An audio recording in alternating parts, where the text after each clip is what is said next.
that they protect, except 1A, when a fuse or a circuit breaker is having a rating or setting of the same value as the ampacity of the conductor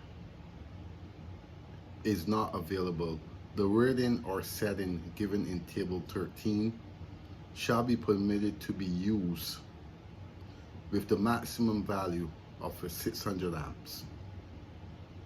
Then it also goes on to say B, in the case of equipment wire, flexible cord in sizes number 16, 18, and 20 copper, and tensile cord, which are considered protected by 15 amp overcurrent devices, or as provided for by other rules of this code, except as provided for by subrule 1C, the rating of overcurrent protection shall not exceed, tells you 2A, 15 amps for number 14 gauge copper conductor, 20 amp for number 212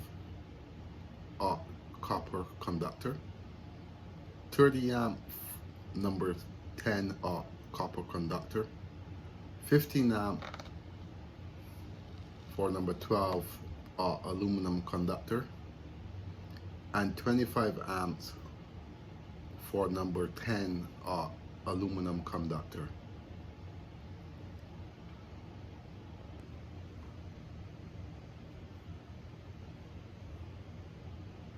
Rule 8-104, maximum circuit loading. The ampere rating of a consumer service feeder or branch circuit shall be the ampere rating of the overcurrent device protecting the circuit, or the ampacity of the conductors, whichever is less.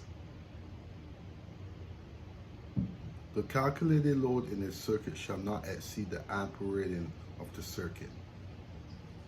The calculated load in a consumer service feeder or branch circuit shall be considered a continuous load.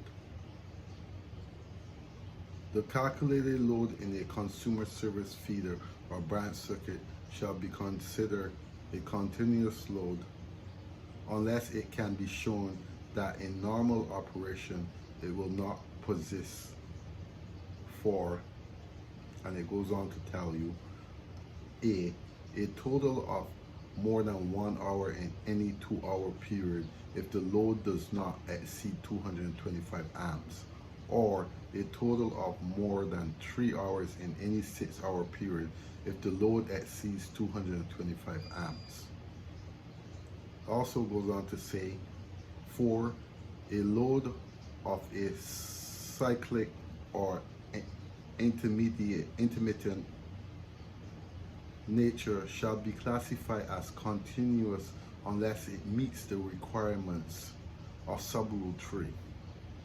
Where a fuse, switch, or circuit breaker is marked for continuous operation at 100% of the ampere rating, or its overcurrent device, the continuous load as determined from the calculated load shall not exceed 100% of the rating of the circuit where the ampacity of the conductor is base. On column 2, 3, or 4 of tables 2 or 4, or 85% of the rating of the circuit where the ampacity of the conductor is based on column 2, 3, or 4 of table 1 or 3.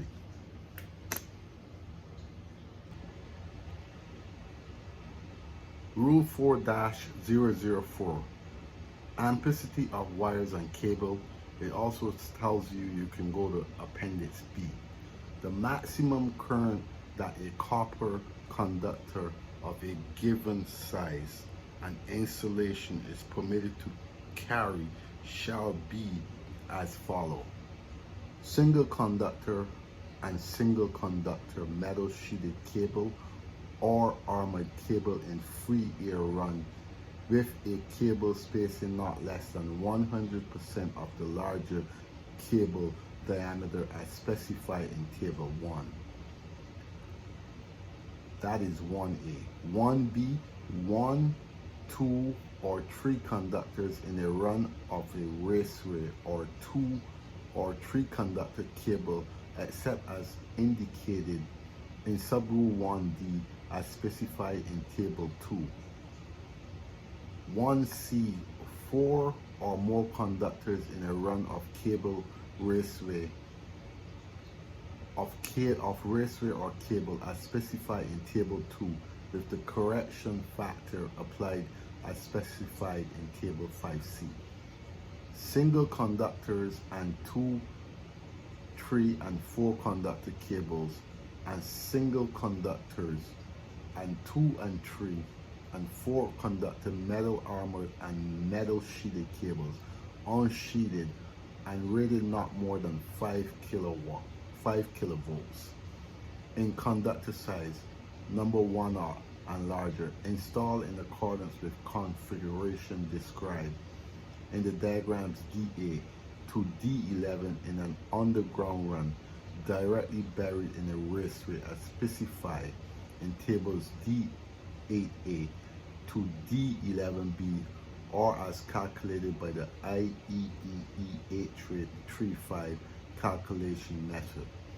Underground configuration not specified in item D in conductor size number 1 or and larger, as calculated by the IEEE 835 calculation method.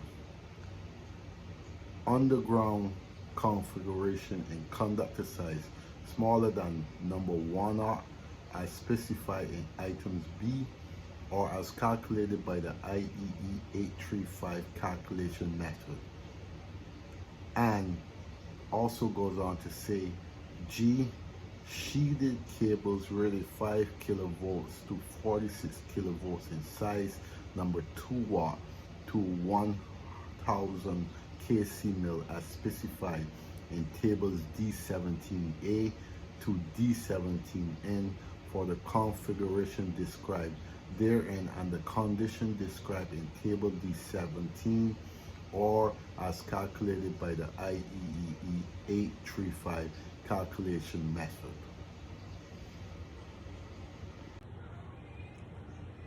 Alright guys, let's do simple math.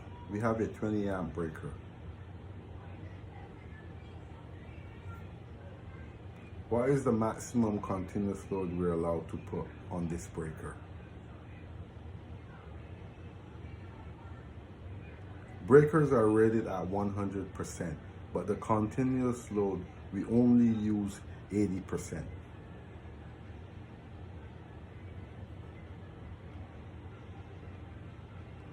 %80 is 0.8 in math form.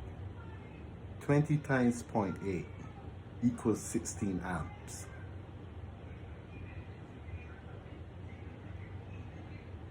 So the maximum continuous load on a 20 amp circuit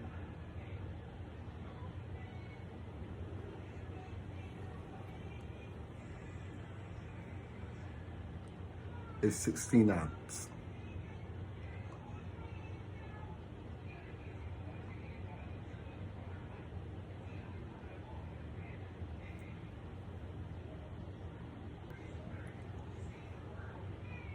So if someone tells you a device pulls 18 amps continuously, can you put it on a 20 amp breaker? The answer is no. And here's why. 18 amps / 16 amps allow continuous. So you need 18 amps divided by 0.8 equals 22 amps.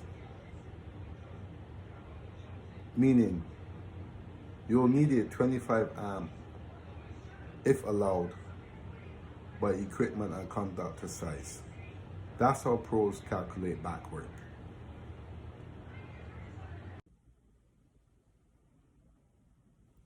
So let's say we're installing a 500 watts electrician heater at 240 volts. 500 watts, 240 volts. Formula: amps equals watts / divided by volts. 5,000 divided by 240 equals 20.8 amps.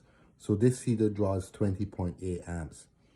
Is space heating considered a continuous load?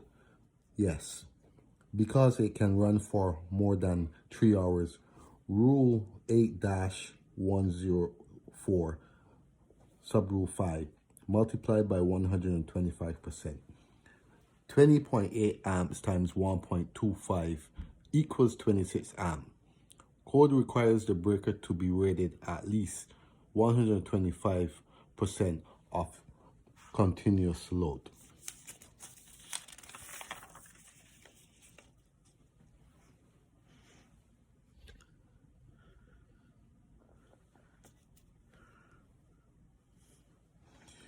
Required breaker 26 minimum. Net standard breaker size 30 amps. So even though the heater only pulls 20.8 amps, we must install a 30 amp breaker. That's professional electrical thinking. Example 2. EV charger. Let's say we install a level 2 EV charger rated at 40 amps. EV charger equals 40 amps. EV charger is considered continuous load under the code rule 8104, subrule 5. 40 amps times 1.25 equals 50 amp. That means the breaker must be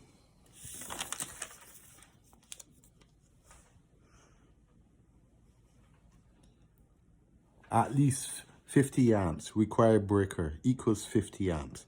You cannot put a 40 amp EV charger on a 40 amp breaker. That would violate rule 8-104. What size EV charger can I put on a 40 amp breaker? Well, 40 amps times 0.8 equals 32 amps. A 40 amp breaker can only support a 32 amp continuous.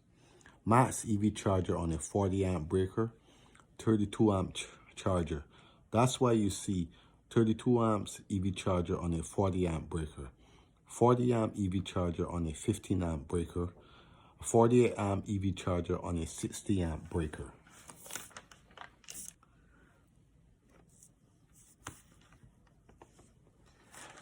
Breakers are sized at 125% of continuous under rule 8-104, subrule 5.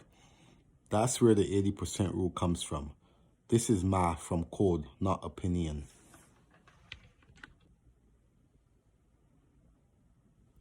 So let's say we're installing a 500 watts electrician heater at 240 volts. 500 watts, 240 volts. Formula, amps equals watts / divided by volts. 5,000 divided by 240 equals 20.8 amps. So this heater draws 20.8 amps. Is space heating considered a continuous load? Yes, because it can run for more than 3 hours. Rule 8-104, subrule 5, multiplied by 125%. 20.8 amps times 1.25 equals 26 amp. Code requires the breaker to be rated at least 125% of continuous load.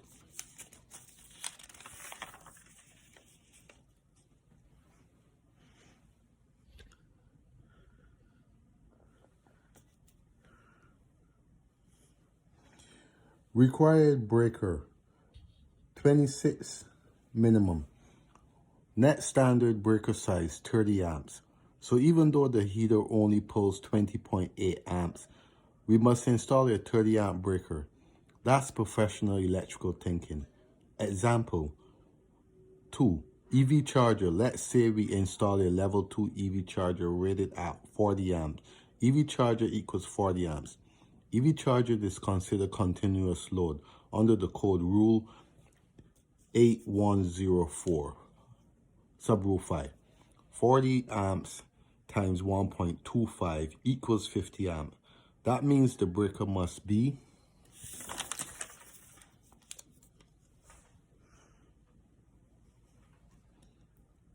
at least 50 amps. Required breaker equals 50 amps.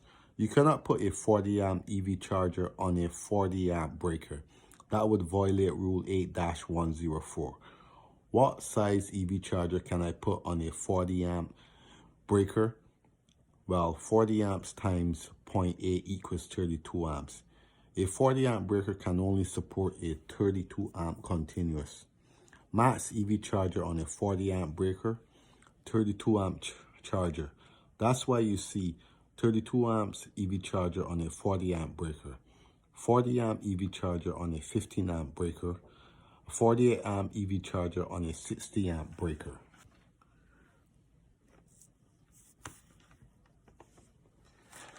Breakers are sized at 125% of continuous under rule 8-104 sub rule 5. That's where the 80% rule comes from. This is math from code, not opinion. So again, if your breakers keep tripping repeatedly, it doesn't mean all the time there's something wrong with your breaker. It could be an overload of circuit. It could be a loose neutral. It could be mixed neutrals causing the breaker to trip, especially the arc fault. So always keep that in mind. When there's an issue with your breaker, if your breaker keeps tripping repeatedly, it doesn't necessarily mean there's something wrong with the breaker. It just means the breaker is doing its job. The breaker is there to trip under continuous load. Always remember that. So your breaker will trip in the event that it is overheating. Real life scenario, I had a service call, same issue. The breaker kept tripping repeatedly over and over. The customer thought it was the something wrong with the wiring. However, when I got there and I diagnosed the problem, it turned out that the breaker, which was an arc fault breaker, because it was being used on the motor, it was reacting, constantly tripping. So this is why I say breakers tripping repeatedly does not mean that your breaker, there's something wrong with your breaker. So however, when I purchased the right type of breaker for the job, which is the arc fault breaker going on to the motor, it worked fine.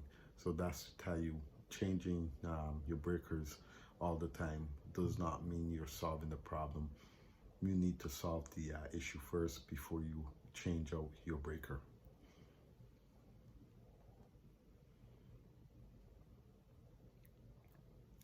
Why upsizing breakers is wrong. Why upsizing your breaker is wrong. Don't upsize your breaker just because you have an issue. You're not allowed to upsize your breaker from a 20 amp breaker to a 30 amp breaker just because you want to. There's simple code rules you have to follow. For example, a 15 amp breaker carries a 14 2 wire. A 20 amp breaker carries a 12 2 wire. So just because you're upsizing your breaker doesn't mean that you're not allowed to upsize your wire. You have to if the wire is not there in the first place. So upsizing your breaker, double check to see if your wire also needs upsizing. Very important. You do not want that 80% to become an issue on these circuits. So common inspection, ESA failure examples.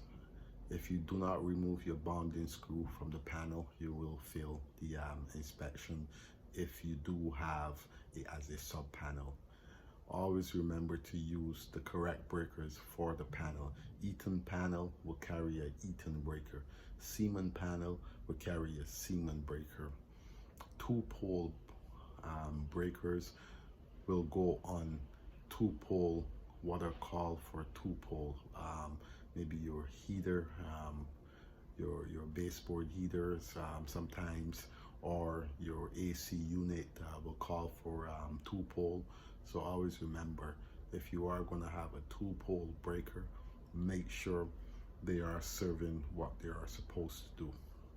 And again, also common inspection, what inspectors look for. Inspectors basically look for on a job to see if you have your arc faults accordingly. For the bedrooms, hallways, they want to make sure everything is protected under the OESC 2024. So they are going to be looking out for that. If you have a sub panel, they're going to look out to see if you remove your bonding screw from the panel. They're also going to look out to see if you are using aluminum anti-outside on the aluminum cable. Very important. So these are common mistakes inspectors will look for in order to pass the job. Breaker size must match conductor, ampacity, and calculated load. Not what feels right, not what stops tripping. Next week, we'll dive into sub-panel wiring and neutral isolation.